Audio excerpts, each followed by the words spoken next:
Hey guys, and welcome to Marvel Future Revolution. Today we are going to get an overview of all the various game modes inside the game. So let's get started. So we have your PvE specific game modes, which are Blitz, Most Wanted, Special Operations, Battle Challenge, Raid. And then we have our PvP specific, the Omega War, Dimension Duel, and Dark Zone. Each of these modes are going to basically unlock at different levels inside the game. Your operations, blitzes, they're opportunities to basically have like field boss level fights is what I would consider them. You have a reward count for each of them at 3 chances at beating the enemies every day. They're going to unlock that level 20. Kingpin is your first one. You have a recommended power level for them. You can see it says the recommended number of members is always 1. I don't know why the hell they have a recommended number there for that, because trust me, you're not doing Command of the Tyrant level 100 with a recommended power of 406,000 by yourself. Not unless you plan on it taking a while. So Kingpin, you're going to also, like, let's talk about Kingpin to start out. You basically have rewards that you're going to get from each of the bosses, and they seem to always be one thing specifically.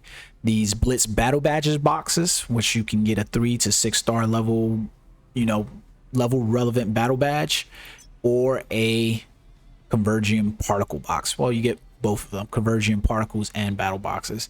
The Convergium particles are basically used to craft items in the game, so yeah, there's that. You do need them. You're also going to get, the most important thing is the squad rank XP. It's going to increase yours. The gold is it seems minimal, to be perfectly honest, because if you go to 1 to 100 is 21,000. I mean, I guess that's a lot of gold if you consider it's 61,000 or 63,000. Yeah, 63,000 gold over the course of 3 reward counts. But what I love about the blitzes is that it gives you a chance to isolate, certain bosses in the game that are key. Meaning, like, Maestro Hulk is your last boss that you fight across the storyline. Laufey, he's a pretty cool boss battle. You get to fight Arnim Zola, Nebula. Pretty awesome that you get to fight her as a boss. You get to see Thanos throughout the story, but you'll fight him in the story. But they do not have him available as a boss battle inside Blitz, nor do they have him as a boss battle in Raid either. Red Skull, Giant, Rot. I don't know. I wonder if, I guess maybe it's just the name of it. But Yellow Jacket is also in here. This is Hank Pym Yellow Jacket. Ultron, MODOK, and the Kingpin. So all of these will lock at their respective levels all the way up to level 100 every 10 levels. They're good to be doing. You definitely want to make sure you do them every day. And it also gives you an idea of where you should be searching for in terms of your power level. Next up, you have Most Wanted missions. Rocket Raccoon is going to assign you 3 varying most wanted characters that you want to go find. These are basically end game, around the world field bosses that you want to go fight. So if you look on here, you'll be able to go to a map and you'll notice that for any one given area, there's a set number of spawns that will happen for field bosses. So for instance, Vestor the Avalanche Bringer is 1 boss, Laufey and Sleepblade. Laufey will technically be a prime boss in the area that will spawn. Sleepblade and Vestor the Avalanche, they're just like, giveaway bosses. You're basically gonna have to go to the area. You want to make sure that you're fighting enemies, so that way it increases the ability for these bosses to spawn. So if you're looking for a prime target, for instance, then you want to make sure that you are killing these elite bosses, so that way that prime target will show up. So for instance, you can see that today's target, the Screaming Spider and the Gamma Shell Gaga, is available inside this area for me to go to. I'd have to teleport to that area, and then I'm looking for that boss to spawn. Arnim Zola would be my prime target for Sakaar, the Great Desert. That's basically gonna how the most wanted. You can refresh this list in case you don't want to be searching for these bosses. I don't really necessarily always see the reason why that you would do that. Basically, you have all 3 bosses and they're going to give you some squad XP for killing them, and then you can choose one of the 3 rewards when you finish out the killing all 3.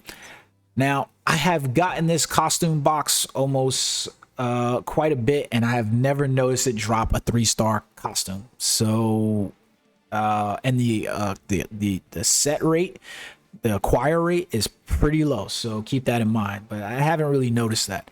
These conversion particles, they're definitely useful. So, and to be honest with you, I find them the most useful because you're constantly combining cores, enhancing costumes, and trying to craft items. So I feel like of the 3 rewards, this is probably going to be the best one for you to choose, but that's up to you. Next up, you have your special operations. Your special operations missions are a little bit weird, to be honest with you. This is probably the least the mission I'm least a fan of. Basically, you have 4 players that get into the area, has a time limit of 10 minutes. I wish I had a lower time limit because I really don't like this mission, this play type. It does have some pretty decent rewards though. Like you can see that you get a 1 to 3-star costume box. Right now it's the Hydra escape mission is the one today, so I can get special operations. I can get that costume box, and I really want that Hydra Empire costume box because I'm trying to complete my Hydra Empire set, so I have the ability to get that Hydra Empire set from here. Although, like I said, I have never seen a 3-star box, 3-star costume drop from there. I just haven't. It seems to always be 1 stars.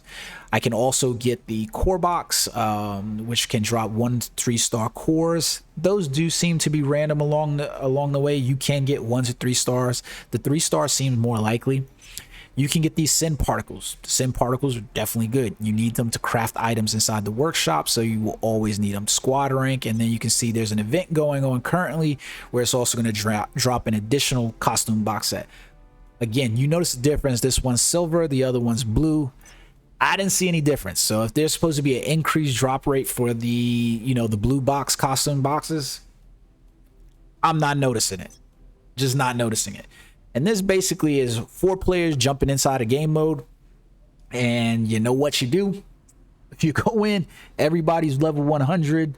You play the game, and it's 10 minutes goddamn long, and it's just really sponge killing. So this is probably my least favorite mission that's inside there. You're gonna want to do it because there are weekly rankings to this, and you can get rewards based on those weekly rankings. Obviously you're not gonna overshoot some of the whales that are currently in the game. So for instance, like I can see this guy's characters inside here. It's not that bad. He's got 356. I'm way higher power than him. That you're gonna play out inside there. Play how you want to play. Do what you're gonna do. I really don't like this special operations. Really don't like it. Then you have battle challenge. Battle challenge isn't bad. This is like Shadowland inside of Marvel Future Fight, where basically you're gonna go up the rank all the way to level 30, and you're basically gonna be getting completion rewards as you go up. The rewards are pretty decent, especially in terms of like the squad rank XP, and you do stand to get some pretty decent rewards, I guess. Overall, they're nothing that you're gonna write home about, but they're not bad. You're basically gonna go up here, and each mission has some clearable tasks. Some of these tasks are highly questionable to me. Like for instance, when I got to level 15 to fight Ares, it was like clear within 180 seconds, and it was like a clear the challenge. Then it was guard broken less than 2 times, but it was a power level of 315,000. I can tell you right now, I did not beat Ares at level 15 with a power level of 315 times and not get guard broken less than 2 times. Didn't happen at all. Like if you can look right now, the highest level that I've gotten was level 18. It requires a power level of 370,000, and I can tell you that wasn't necessarily easy. But then there seemed to be a significant jump. I got, like, notice there's 370, it jumped all the way to 409,000, and I haven't been able to do it quite yet. We'll see. I'll keep playing it, and we'll see what happens. Battle challenges are pretty fun though. I actually like them. You can it has weekly rankings, so there's reason to do it as well. The raid missions are probably some of my fun. I like these the most. You have today's raid it seems to be every Saturday so far since the game's release, where it's like double up raid on Saturdays. So you've got Loki and you've got Fenris. This right here might not look familiar to you, but it's Kingpin merged with Ultron. Yeah, it was weird, but yeah, okay. And then you have Vision and Cole Obsidian, Black Dwarf. You need these right here to level up your specializations for your characters. Keep in mind there's varying challenge difficulties inside here, so you don't want to always be choosing just a normal challenge, which has recommended of 170. Here goes the weird thing. You literally go to extreme and all of a sudden it jumps up to 452,000 recommended power. 452. We went from 170 and nearly doubled it to get to 450. That's extreme. And you can look at the rewards. They definitely jump up inside of there. You have the ability to get convergiums, and it's 6 to 10. And then you have another one where it's 1 to 2 for the flawless convergiums. You're guaranteed to get 2 flawless and then 10 shattered ones that's inside there. So that's not bad. Not bad at all. And then you get up to the ultimate challenge, which jumps all the way up to 678,000. I have noticed some whales that are up at that level. Yeah, I'm not whaling that hard. And you have the ability to get all the way up to your radiant convergiums. You do need these in order to unlock some of your active and passive traits inside the game. So be wary of that. Most of the players currently are playing on extreme. That seems to be about, because even with your whales, you're not defeating this ultimate by yourself. It doesn't seem like that. But yeah, the rewards here seem pretty decent. You have the reward count. You can do them once a day. You can pay crystals for all of these pretty much to recycle them and basically get a whole new fill of, like, you know, so I can come in here and not your battle challenge, but like my blitz, I can, you know, reset this reward count to be 3 out of 3 for that character if I want to. Next up, we have your arena. And this is your PvP mode. So you've got 3 different PvP modes. This is Omega War, and Omega War is basically a 10 on 10. Now, I'm gonna be honest with you, Omega War sucks when you got some crappy players with you. It really does suck. You can play Omega War 2 times a day, right?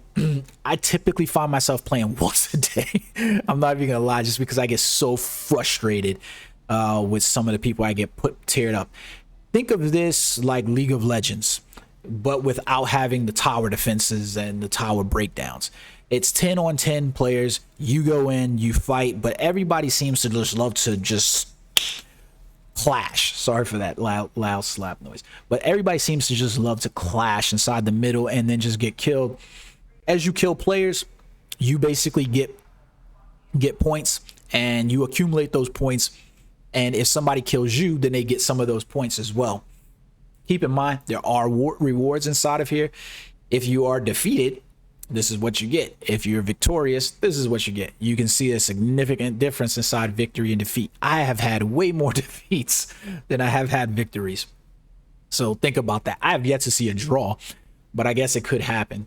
Those weekly rankings, you know, you will have players that'll literally jump up there in terms of points and stuff. I'm at 11,000 because, like I said, I don't play this that much because I really get frustrated with the playtime of it. It does last, I think, for like about 10 minutes, and it's kind of a long play to be playing against characters, and I'm not gonna sit here. I don't really, you know, get into it. So, for instance, we can look at Casino Dojo. My man is geared out. 790,000 power, and pretty much across the board red. I mean, he's sporting Hydra Empire. Oh my god, this is sexy. I love the character models in this game. I mean, Jesus Christ, that hair on her is delish. But anyways, I do believe Casino Dojo is a whale alliance. But you can see the differences inside there. Like, I'm not going to be able to compete in this Omega War with some of these players. It's not going to happen. I'm not whaling that hard, not at this point, anyways. And like I said, I only play about once a day because I just get so frustrated after that one playthrough that I'm like, screw this. Dimension Duel. So this is one-on-one PvP. And I like this mode probably the most. You have a 5 reward account, and you can reset that reward account. You can also play through without getting any rewards, and still increase your record and your season rank. So be mindful of that. And there are rewards for each, you know, tier of the reward system, and they actually are pretty decent rewards. You notice that there's crystals involved in there. And all the way at the top, you're getting a 6-star costume box.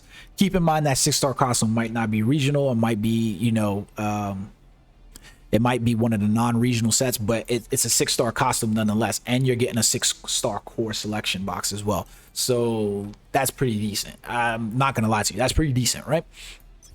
It also will give you Dimension Duel tickets, or, you know, icons right here, and you can basically purchase items inside here. Of the items that's inside here, I find probably the training manuals probably going to be the most beneficial ones to have to increase that squad rank.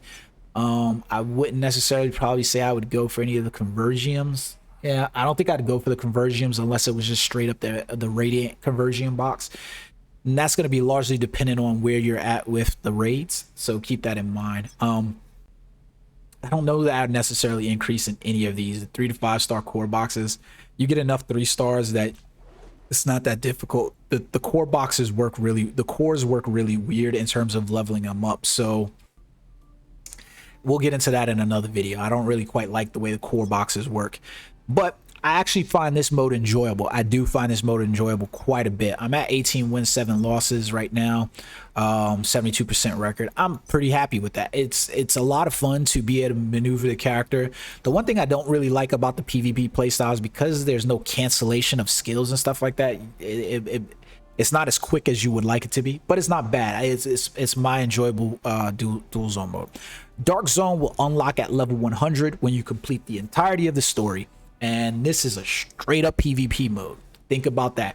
It takes you into a version of the game world where it's basically an arena, and you are allowed to complete beating field bosses or certain objectives and other enemies. Basically every person that's in that game world, unless they are part of your clan or your alliance, they are an enemy. So if you see them, you're supposed to kill them. You build up points basically by defeating certain objectives or other enemies. The most points seem to come from defeating non-players. There was a bit of PvP drama that was going on here because it was like people, you know, you would have people just repeat killing people. So they did a change in it where they lowered the damage or lowered the rewards that you would get from repeatedly killing the same people. I don't feel like that's necessarily going to help the game mode in any way, because you're going to basically have whales that are at the really high end trying to, you know, killing, you know, the lower end. This mode really shows how much of a pay-to-win scenario you're in. I'm going to be 100% honest with you. This is going to show the total difference between the whales and the free-to-play. And I feel like it's going to definitely take away from the free-to-play players quite a bit. You do have some available items that are available in the shop, and you notice that they are cards. None of them are special cards. Maybe we should make some of these special cards if we change the way the game mode plays. I don't know. This mode is going to be difficult. I would have much rather preferred the Omega War mode, but you know, PvP is always PvP in any game, and it's always the play to win scenario. You can see the difference in terms of ranking, things that's happening inside here, and you can see that there's a weekly ranking as well with some rewards. And you'll notice that these are mostly battle badges for the Dark Zone, and these Dark Zone battle badges are probably the better battle badges in the game. So yeah, you kind of want these, and a player getting these is just, yeah, it's kind of sick. But you will notice, I'm not gonna lie to you guys, I'll tell you right now, you're gonna notice immediately that this is gonna be the place where you are gonna notice the biggest gap in power here. So keep that in mind. So those are your different game modes. Outside of that, you're pretty much running around the world, the game world, trying to complete your activity logs, your collections, and your challenges. That's it. I mean, that's everything in a nutshell. We haven't seen anything else. So I hope you guys enjoyed the video, got the overview. We will do future follow-up videos to specific game modes, so that way you can see specifically how they play. Until next time, guys, peace.